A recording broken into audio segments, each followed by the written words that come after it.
You've heard the old saying, the show must go on? Not when they kill the lead actress. Head out to the Colossus Casino. It's the one that stages Broadway-style musicals. Stay alert. A young woman's life has been taken away from her. We can't give it back, but we can find the truth.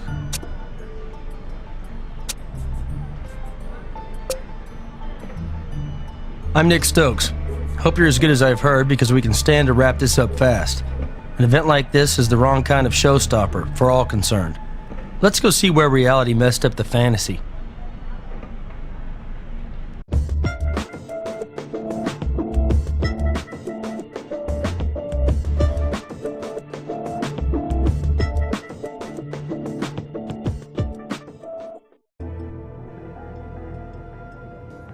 I'm Nick Stokes with the Crime Lab, and this is my assistant. Are you with the production? Yes, I'm an actress here, Heather Colby. I don't even know to think, let alone to say. An awful thing. Terrible. Horrible. Miss Colby, we know this is difficult for you and everyone here, but we're sure you'd like to help. And you can do that by answering a few questions. This was our tech rehearsal. Standard for any production, but particularly important for one like ours. You know, with so many special effects, like the shooting scene. Hang in there, Miss Colby. Now, could you walk us through it? I really don't have all that much to tell you. First, we had the argument, and then, of course, I shot Meryl and began covering my tracks. Whoa, Miss Colby, was that just a confession? If you have something important to share, you'll need to know your rights. My rights? Oh, I can see how that sounded. I'm sorry. By covering my tracks, I mean, what I meant, that's the song title. Song I sing in the show right after that effects scene. And that's just what I did. That's how it's scripted. Meryl at her mark, I walk on stage, shoot her, and begin to sing. But this time at the end of the scene, Meryl she never got up. That had nothing to do with me. I was shooting a blank. That horrible squib must have exploded. She complained about them before, said she'd been burned, but this? I never heard of a squib killing anybody before.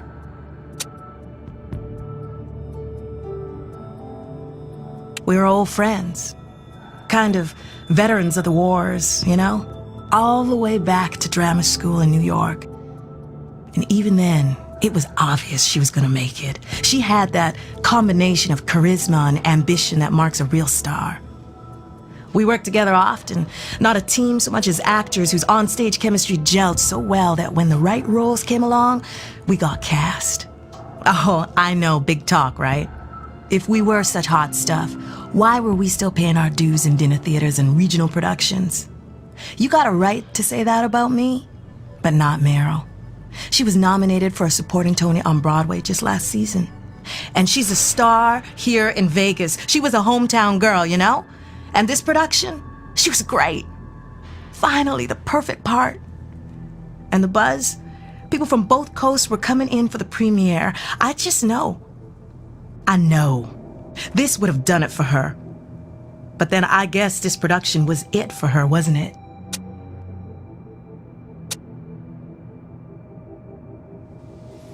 No, just the two of us, and Gus, the stage manager. He's also the technical director, and he insists pyrotechnic effects be rehearsed with the theater cleared of only himself and the actors. Safety's a big issue, and I guess you can see why. Well, he's around. His job sort of takes him here, there, and everywhere. I think the last time I saw him, he was heading for the prop room. Follow the signs backstage.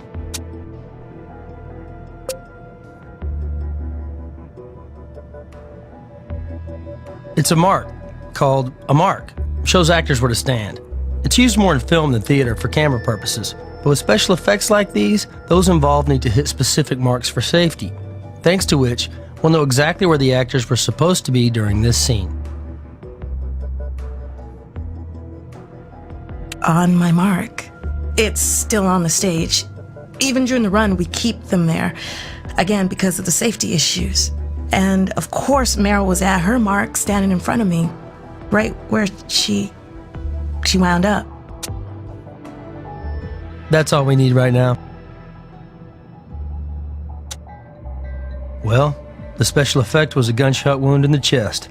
Happens to be next to a real wound of some kind, close to the heart. Never consider a gunshot wound routine. They're all different. Never miss a chance to swab one. You know what a squib is, right? Explosive that simulates an impacting bullet. Gun-related effects are dangerous, and squibs are high on the list. Incorrectly prepped, they can wound an actor. Often, metal plates or other protective gear under the actor's clothes protect them from the blast. This stuff is usually used in film, and I gotta say, I don't care much for the idea of them in live theater.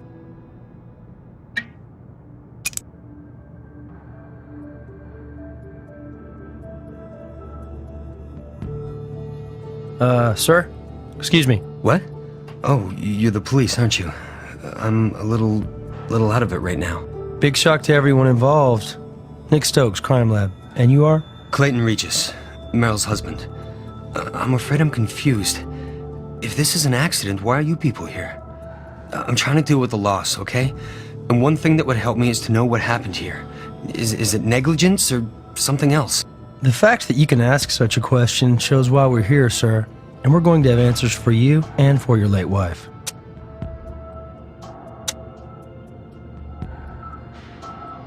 Six years. 6 wonderful, happy years. The nomadic life Meryl led meant she wasn't always home. In fact, she was gone maybe half of the time. But the important thing was she was always there for me when I needed her. And now, I wasn't here when she needed me, was I? Who could have anticipated this? Forgive me, but I have to ask. Any problems in the marriage lately? Arguments, fights, disagreements? No, not at all. Hey, I won't kid you. It wasn't easy having an actress wife. On the road all the time. I'm in showbiz too, you know? I do various acrobatics, but it's all here in town for casino shows. Sometimes we'd argue about whether a job was worth it, worth her leaving our happy little home. Sometimes I thought she took parts that didn't pay enough or were just too small for a big talent like her. That kind of thing. Nothing unusual for a couple in our situation, and we always worked it through.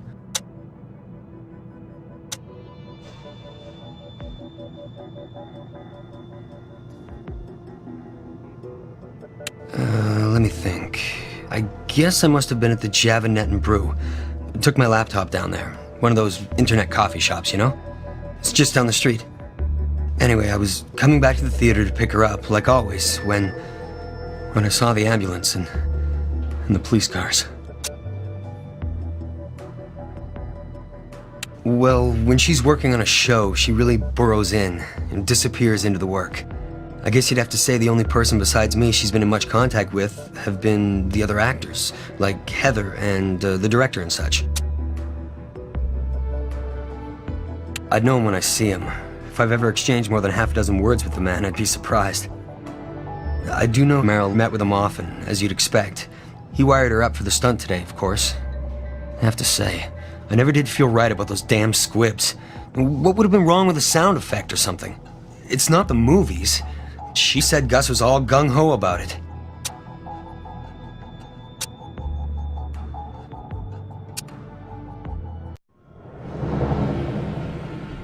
Blank rounds, crimped at the end where the bullet would normally go. Explode just like a real shot, though. Quite a few different calibers here. They probably go through these pretty fast.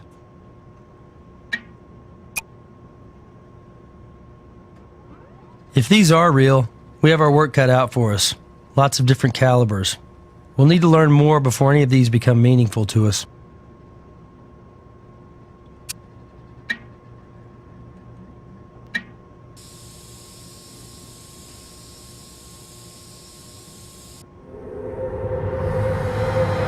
Fairly complete print.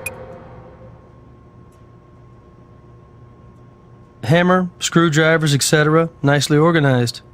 Even a little anal retentive about it. Tools traced in pencil so he knows where to put them, which tells us one tool is missing. Small, rectangular.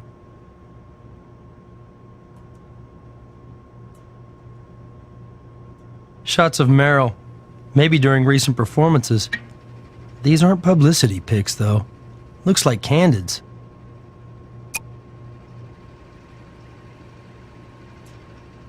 Sprinter mock cross trainers, size 10.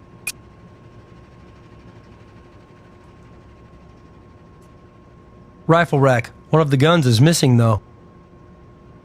Bit of water here.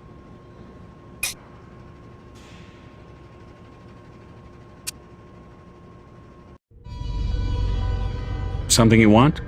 No problem. We'll bring the body right in. A single bullet entered the victim's chest, breaking apart as it struck the sternum. Fragments going just deep enough to pierce the aorta. Using a basic body temperature or algor mortis analysis, I've got the time of death pegged at around time of the rehearsal. No great revelations for you, I'm afraid. Straightforward stuff.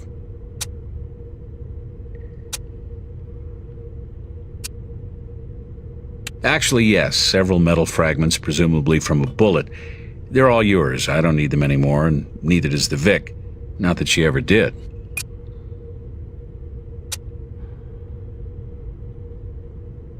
Whew, been a wild night, so I'm not as far with Ms. Regis as I'd like to be. Frankly, I haven't even cleaned and prepped her. Anything else turns up, you'll be the first. Meantime, feel free to check the body over. I've got plenty to do. Be my guest.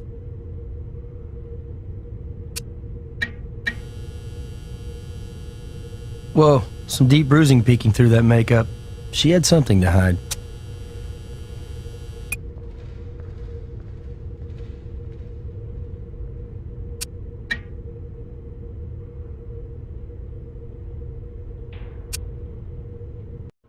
What's up? I amplified and graphed that DNA of yours, scanned it into the computer. Print's in the computer for you. You're welcome. Water. Best I can do you is profile it chemically and let the computer help you find the source. Hey, Meryl Regis. Ever see her perform? She would have made it, I tell you. Can I keep these? I don't want them pasted in your scrapbook, Craig.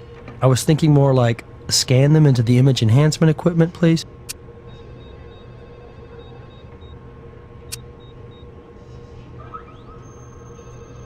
This is a squib with a sound detector. Firing the prop gun causes the sound sensor to detonate the squib, but this one also seems to have a wireless receiver, for what purpose I can't tell you. Would seem redundant. Hey, this is an amateur night. Sophisticated setup. The blast plate was damaged, but that's not unusual. Explosive powder residue levels were consistent with a proper load. Our Vic must have felt a real kick when this baby went off, and no signs of tampering either. This is what's known as an unfired blank round, .22 caliber. Shoe print scanned in the computer.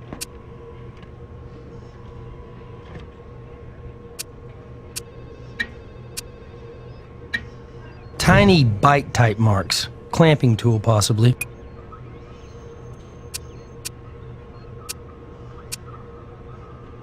Small caliber bullet broken apart. If you don't tell Grissom, I'll make an educated guess. 22. These marks suggest a clamping tool. I may be able to match them to the right tool if you can bring it to me for comparison.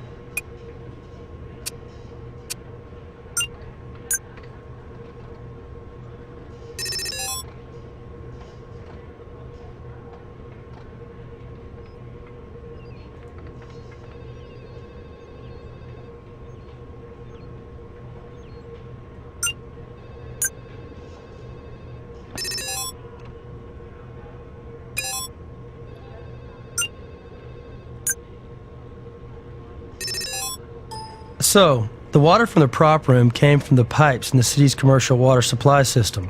Since the 1950s, Vegas has had a dual water system. Regular water supply is drinkable, servicing the general population, but secondary treated wastewater, not drinkable, is reclaimed for commercial uses, often with a higher concentration of these elements. No surprise if the theater sprinkler system is hooked into this funkier water supply.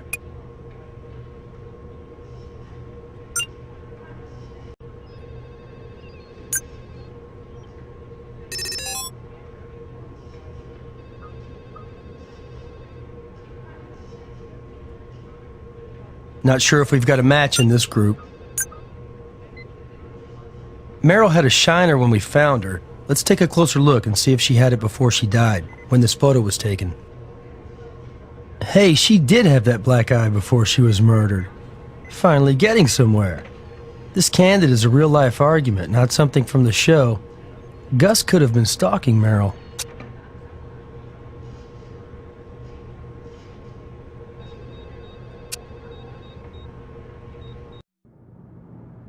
I don't have anything else to...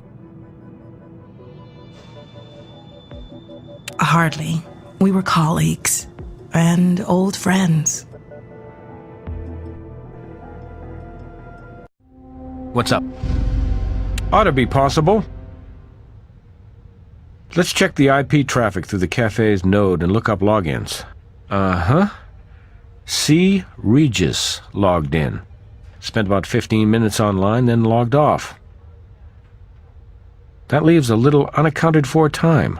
Not much, though.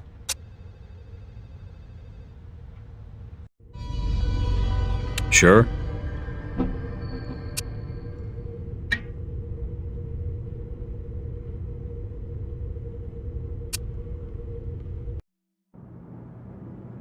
I don't have any...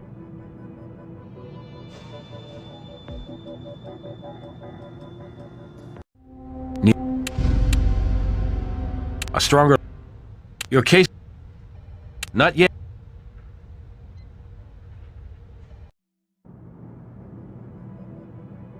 Some might call this, When blanks are ready for a theatrical application, the bullet is removed from the cartridge, and a flash-producing additive is put in its place, like magnesium powder. Then the end is crimped.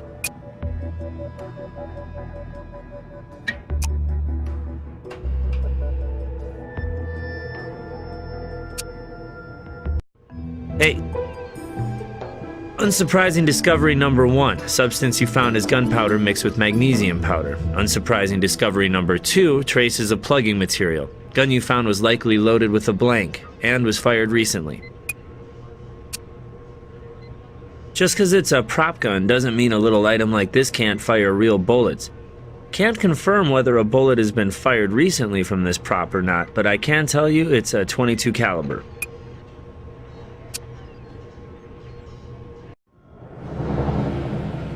Let's see, 9mm, 308, 338. Here we go, .22 caliber. Let's grab this one. Yes.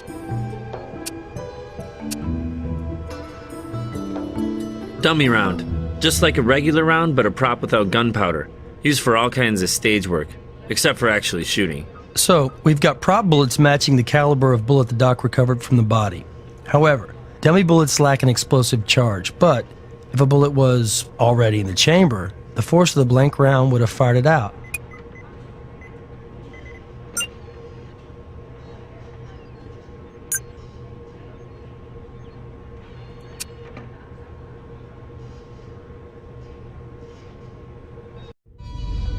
Sure.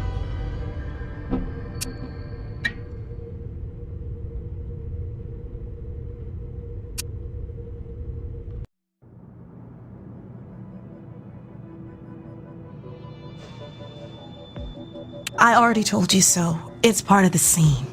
You know how hard this is for me? Please. Really, killing her wasn't part of any scene. That's what we're asking, Heather. She was my friend. Of course I didn't kill her. I can understand you're upset, but understand what we're thinking. You were holding the gun, and the bullet fragments from Meryl's body matched the gun's caliber. Could that weapon have been loaded with something other than a blank? I had nothing to do with loading it. I suppose it's possible. But no, even if someone else traded a live round for my blank, part of our stage training is to aim a weapon with a blank away from the other actor. It's an illusion. From the audience, you can't tell. That sounds reasonable, Miss Colby. But you should know we can track the angle that a bullet enters a body, so it wouldn't do any good to... Check it all you like.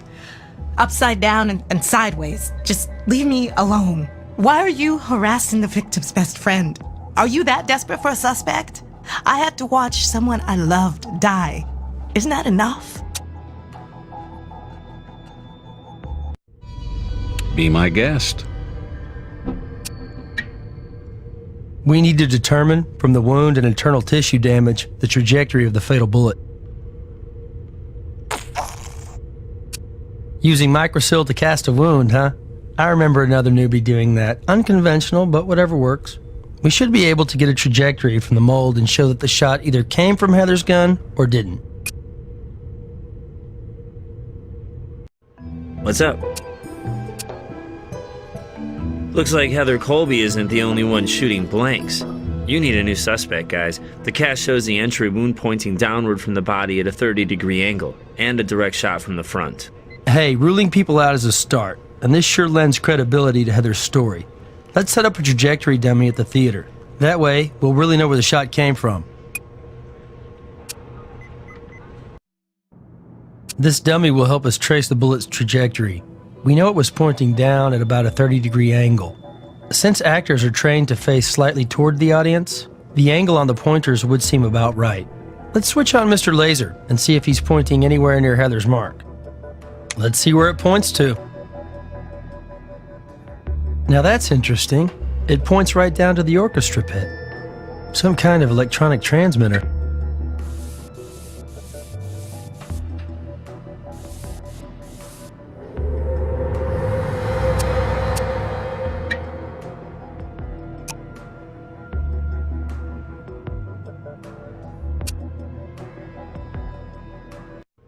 Hey, that print has been scanned into the computer for you. Remote backup detonator can be used to trigger the squib should the gun fail, a logical backup in a theatrical situation.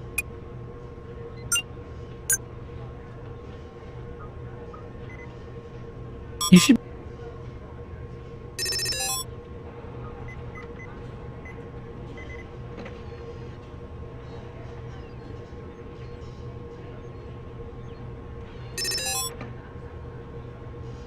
The stage manager and pyrotechnician is Gus Harrison. During performances, he handled the backup detonator in the orchestra pit. Plus, he's got a criminal history. Of course, none of this proves he was in the pit at the time of the killing.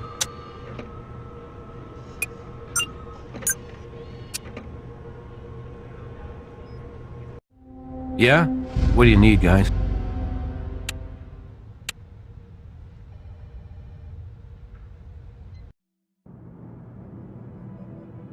Well, the theater was supposed to be cleared, but it was pretty dark down there. I'm not sure where Gus was. He sure wasn't in view when I fired the gun. He started the scene, headed to the wings.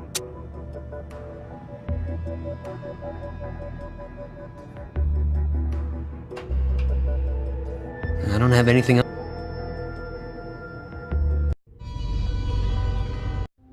What's up?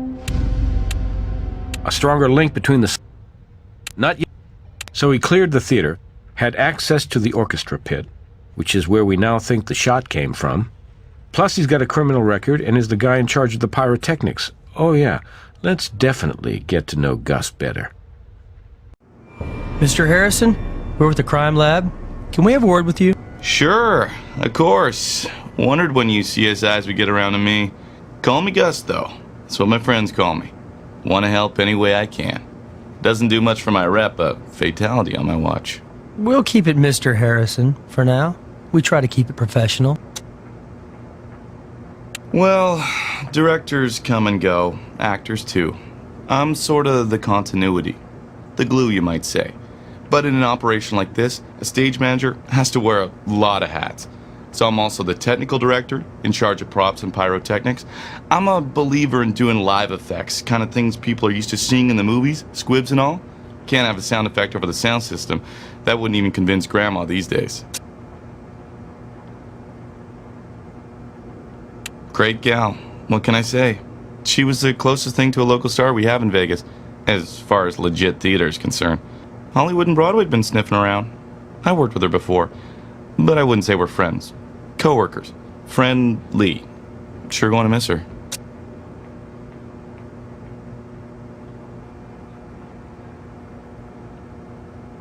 Well, whose else would there be? I told you, I'm the prop guy. Pyro man. That's a remote detonator. I push the button as a backup. If the gun blasts don't detonate the squib, last thing you want in the middle of a show is to have one of your big scenes go flat because an effect fizzles.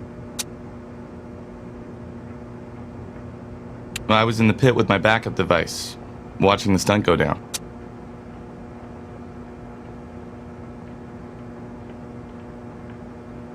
Always keep them handy. We just had a photo shoot the day before that rehearsal. Matter of fact, I put some of them dummy bullets in Heather's prop pistol. If the revolver cylinder was empty, it'd show in the stills. Could one of the dummy bullets have been left in that gun? Well, I suppose. I mean, I try to be careful, but I'm only one man, and you don't mean... My God, that's horrible. I could have been responsible for this? I mean, accidentally responsible. No, hell no. Even if I did screw up, and I didn't, Heather followed my stage directions and fired away from Meryl, angled to one side. If a real round did accidentally get fired out of that thing, it wouldn't have struck Meryl anyway. You seem sure of that. Damn sure, for 3 reasons. First, I saw the stunt go down. I saw Heather fire at an angle. Second, I count the bullets I use, always. And with that photo shoot, I clearly remember doing that, both before and after. And finally, I always disassemble, clean, and oil the prop weapons after they've been used. Those are continuity photos. You know, making sure that things are in exactly the same spot next time you see them. I've heard of that in film work, but never in a live theater performance. Oh, it's common enough. When we hustle the props around, we've got to track them, scene to scene. Photos make a handy crib sheet. But your continuity photos seem to track Meryl Regis specifically, scene to scene. Almost all of these continuity photos are of her. Hey, can I help? She was the star of the show? A rifle missing. Hey, that's news to me. Really? But you're so careful, Mr. Harrison. And yes, it's gone from the rack. Do you recall that specific weapon? If it's the one I'm thinking of, bolt action rifle, 30 caliber. Telescopic sight on that puppy. We did a show about a sniper killer a while back. Must have been another musical. You're an expert, Mr. Harrison. How tough would it be to make a homemade noise suppressor for a weapon like that? Well, probably not tough at all. A lot of do-it-yourself stuff floating around the internet. But you'd still have to know what you were doing. It ain't just any chump can build one. Sounds like work for an expert. Right, Mr. Harrison? Why the hell would anybody do that? Why don't we ask the questions, Mr. Harrison? You see, we found tool marks on the bullet fragments that killed Meryl. The same kind of bullets as the dummies in your prop room. It'd be easy to pull the bullet out of a dummy and load it into a gun with a blank behind it. Then you wait in the orchestra pit for the exact moment when Heather shoots. And from the darkness, shoot Meryl yourself. An instant accident. Yeah, right. I wouldn't just go out and buy a damn bullet. I'd make a homemade one. You see, there's a paper trail when you buy cartridges, Gus. You had a handy supply in the prop room. A little work, a little knowledge. That was all it took. Hey, I can see how you put these pieces together, but it ain't the right picture. I didn't do any of this crap. Maybe somebody else did. But it's a big theater, and a lot of people have access. But you keep the prop room locked, don't you? Safety-conscious guy like you? Hey, sometimes it stands open when I'm hauling things around. And stuff could get taken from the stage, too. My inventory, as you already seen, can be a little lax sometimes. Right. Like the missing rifle from the rack? Gus, we already know from trajectory analysis that the shot came from the orchestra pit. I'm only in that pit during stunts, when performances are underway. And I don't know what happened to that damn rifle. Is this what I get for cooperating? Do I need a lawyer or something? That's your call, Mr. Harrison. But cooperating with us is a good idea. Maybe you can tell us if you have the tool that's missing from your wall rack. I can. It's right here. Multi-purpose puppy in my pocket. Take it. Knock yourself out. If I had anything to do with this, I wouldn't be cooperating, right? Right?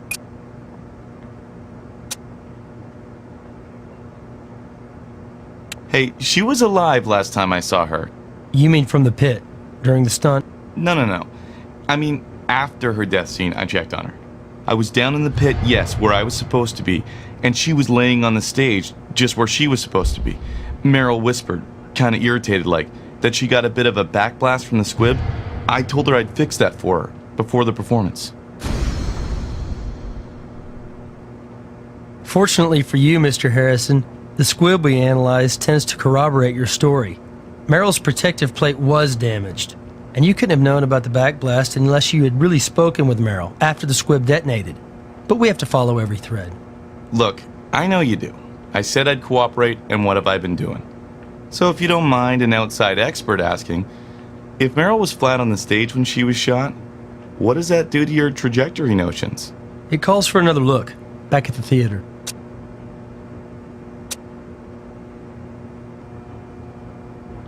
I don't want to play pin the tail on some other poor sucker, but I gotta admit, showbiz, the theater, it's a dog-eat-dog deal. Lots of big egos, lots of insecurity. Crazy. Take Heather, for instance. Right before rehearsal, she had this knockdown drag-out with Meryl. I'm surprised you ain't figured that out yourselves already. Evidence guys like you? You're still on our list of suspects, Mr. Harrison. Yeah, I can live with that. As long as you promise to cross off my name when you realize I had nothing to do with this. Listen, I hold on to this job by being discreet. But yeah, that's Heather and Meryl going at it. Kind of a lover's quarrel, if you get my drift. Stirring an angry husband and you've got an instant soap opera. But that's all you get on that from me. Go to the sources if you want more. Heather and Clayton have probably left the theater by now. We could try to track them down at their homes.